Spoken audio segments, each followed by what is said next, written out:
29 сабақ. Табиғат және менің қауіпсіздігім. Сен табиғатта болатын қауіпті жағдайларда тәртіп сақтаудың ережелерін білетін боласың. Сен төтенше жағдайларда болатын сақтық ережелерін құруды үйренесің. Сұрақтар мен тапсырмалар. Тж деген әріптер нені білдіреді? Төтенше жағдайлар туралы не білесің? Суреттегі нөмірлермен бейнеленген төтенше жағдайларды анықтаңдар. Адам өмірінде табиғи қауіп-қатерден төтенше жағдай пайда болады. Оның басты себебі неде? Сызбаға қара. Сыныптасыңмен табиғи апаттың түрлері туралы пікірлес. Табиғаттың берген сыйы жер, су, ауа және от. Жер бізге азық береді, отпен жылынамыз, ауамен тыныстаймыз, сумен шөлімізді қандырамыз. Алайда олардың табиғи апаттарға айналу қаупі де бар. Есіңде сақта.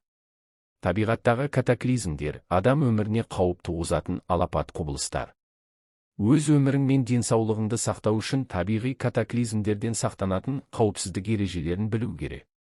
Сурет бойынша жер сілкінісі кезінде өзіңді қалай ұстау керектігі жайлы түсіндір. Жер сілкінісі кезіндегі іс-әрекеттер. Бұл бөлімде әртүрлі дұрыс және бұрыс іс-әрекеттер көрсетілген суреттер берілген. Су тасқыны, өрт, дауыл кездеріндегі іс-әрекет ережесін құрастырыңдар. Жинақталған материалдардан шағын кітапша дайындаңдар. Бұл кейіпкерлер қандай қиыншылықтарға ұшырады? Оларға мұндай жағдайда не істеу керектігі туралы кеңес беріңдер. Шумақ құрастыр. Табиғи катаклизмнің атауын тақырып етіп ал.